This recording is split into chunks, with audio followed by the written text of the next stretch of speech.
চাবুৱাত বিশুদ্ধ খোৱাপানী যোগান আঁচনিৰ নামত চৰকাৰী ধন ব্যাপক অপচয়ৰ অভিযোগ উঠিছে। চাবুৱা চাংমাই বৰুৱা পথাৰ গাঁৱত ৭৪ লাখ টকা ব্যয় সাপেক্ষে পানী যোগানৰ আঁচনি কাম ৰূপায়ণ কৰা হৈছিল। কিন্তু বিশুদ্ধ খোৱাপানী যোগানৰ আঁচনিখনৰ কাম আজিও সম্পূৰ্ণ নোহোৱাত ৰাইজৰ মাজত তীব্ৰ প্ৰতিক্ৰিয়াৰ সৃষ্টি হৈছে। পানী যোগান আঁচনি নিৰ্মাণৰ প্ৰথম কিস্তি ধন লৈ ঠিকাদাৰ অন্তৰ্ধান হোৱা বুলিও অভিযোগ উত্থাপন কৰিছে স্থানীয় ৰাইজে। গতিকে এই সন্দৰ্ভত আমালৈ প্ৰতিবেদন আগবঢ়াব সাংবাদিক বিশ্বজিৎ ফুকনে। মই এই মুহূৰ্তত উপস্থিত আছোঁ চাবুৱাৰ চাংমাই বৰুৱা পথাৰ গাঁৱত। আৰু এই অঞ্চলটোৰ এই গাঁওখনৰ প্ৰায় ৩০০টা পৰিয়ালক বিশুদ্ধ খোৱাপানী যোগানৰ বাবে জল জীৱন আঁচনিৰ যোগেদি ২০২১ বৰ্ষতে প্ৰায় এই স্থানত ৭৪ লাখ টকাৰ এই বৃহৎ পানী যোগান আঁচনি কাম আৰম্ভ হৈছিল যদিও এই কাম আজিলৈকে আধৰুৱা হৈ ৰ'ল, যাৰ ফলত চৰকাৰৰ এক বৃহৎ অংশৰ ধন এতিয়া পানীত পৰা দেখা পোৱা গৈছে। আৰু এই মুহূৰ্তত আমি প্ৰতিদিন টাইমত দৰ্শকসকলক পৰিৱেশটো দেখুৱাবৰ কাৰণে আহি উপস্থিত হৈছোঁ। দৰ্শকসকলক দেখুৱাইছোঁ, চাওক এইখন এতিয়া চৰকাৰৰ যি পানী যোগান আঁচনি, সেই পানী যোগান আঁচনি প্ৰায় ৭৪ লাখ টকাৰে এই আঁচনিটোৰ জৰিয়তে এই অঞ্চলটোৰ ৰাইজক প্ৰায় ৩০০টা পৰিয়ালক বিশুদ্ধ খোৱাপানী যোগানৰ বাবে চৰকাৰে আৰম্ভ কৰিছিল। কিন্তু সেই কাম, সেই জল জীৱন যি আঁচনি, এই আঁচনি কিন্তু আঁচনি হৈ ৰ'ল। ইয়াৰ পৰা এতিয়া পানী নোলায় আৰু চৰকাৰৰ এক বৃহৎ অংশৰ ধন, যাৰ ফলত এতিয়া অপচয় হোৱা দেখা পোৱা গৈছে। এই মুহূৰ্তত আমি দৰ্শকসকলক স্থানীয় ৰাইজৰ মন্তব্য ল'বলৈ চেষ্টা কৰিম।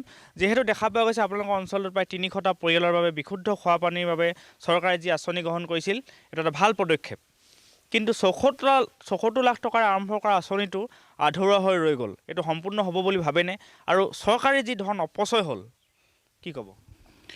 চাওক, এই ২০২০ আৰু ২০২১ বৰ্ষতে আৰম্ভ হোৱাৰ এই চাবুৱাৰ নাডুৱা চাংমাই বৰুৱা পথাৰ যি জল জীৱন মিছনৰ আঁচনি, চৰকাৰী অসম চৰকাৰৰ অধীনত যি কৰ্ম, ইয়াত ভূপেন বৰুৱা নামৰ এজন ঠিকাদাৰ নিবিদা লাভ কৰিছিল। আৰু তেখেতে এই গাঁওখনত প্ৰায় ৩০০টাৰ পৰিয়াল, অসম চৰকাৰ নীতি নিয়ম অনুসৰি ৩০০ ঘৰ পৰিয়ালত পানী যোগানৰ ব্যৱস্থা কৰাৰ কাৰণে তেখেতে নিবিদা লাভ কৰিছিল।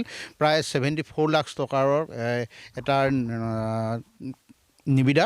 কিন্তু তেখেতে প্ৰাথমিক পৰ্যায়ৰ কামখিনি কৰি প্ৰায় ১৯ লাখ টকা আদায় কৰি তেখেতে ইয়াৰ পৰা কাম নকৰাৰ অজুহাত দেখাই, বিভিন্ন ধৰণৰ অজুহাত দেখাই ইয়াৰ পৰা তেখেতে পলায়ন কৰে।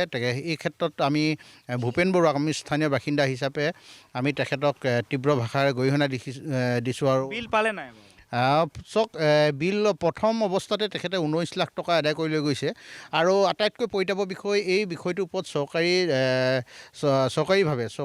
চৰকাৰৰ যিজন SDO চাবুৱা ব্লক অফিচাৰ, সেই সময়ত যুগান্ত বৰুৱা গোহাঁই ছাৰ, আৰু লগতে স্থানীয় বিধায়ক বিনোদ হাজৰিকা আৰু বৰ্তমানৰ বিধায়ক পুনাকন বৰুৱাই গোটেই কথাখিনি বিশেষকৈ অৱগত। যিহেতু এই কামখিনি BDO ফালৰ পৰাও আৰু ঠিকাদাৰ ফালৰ পৰা আমিয়েই চোৱা চিতা ক্ষেত্ৰত তেখেতলোকৰ সহযোগিতা আগবঢ়াইছিলোঁ। আৰু বিশেষকৈ মই ব্যক্তিগতভাৱে ইয়াত যিটো বাউণ্ডেৰী, ইটাৰ পৰা আৰম্ভ কৰি যিটো আৰ্ট ফিলিঙৰ কামখিনি আমি কৰাইছিলোঁ, তেখেতলোকে কিন্তু আমাৰ ৫,৭৩,০০০ টকা, প্ৰায় ৫,৭৩,০০০ টকাৰ আমি আদায় পাব লাগিছিল। তাৰে ভিতৰত ১,৭৩,০০০ আদায় দিয়াৰ পিছতে তেখেতে আমাক কোনো প্ৰাপ্য টকাখিনি নিদিয়াকৈ, স্থানীয় ভালেমান কেইবাজনো যুৱক, যিহেতু ইয়াত আৰ্ট ফিলিঙৰ ক্ষেত্ৰত যথেষ্ট তেখেতলোকে পইচা নিদিলে আৰু কামটো আধৰুৱা কৰি ঠিকাদাৰ অন্তৰ্ধান হ'ল।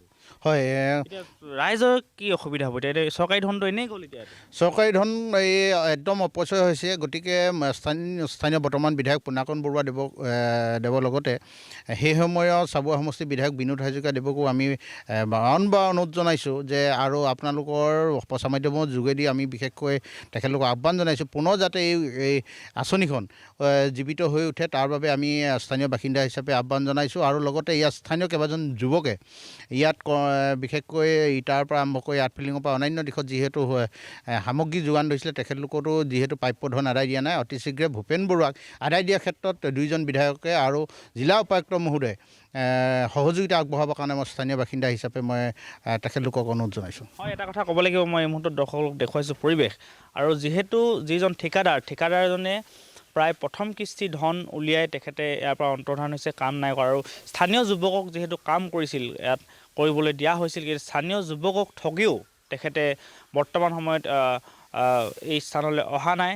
আৰু যাৰ ফলত এতিয়া চৰকাৰী এক বৃহৎ ধন চৰকাৰী যি আৰু এই আঁচনি সন্দৰ্ভত আছিল আমালৈ এক প্ৰতিবেদন আগবঢ়ালে আমাৰ সাংবাদিক বিশ্বজিৎ ফুকনে তেওঁক এই মুহূৰ্তত আমি ধন্যবাদ জ্ঞাপন কৰিছোঁ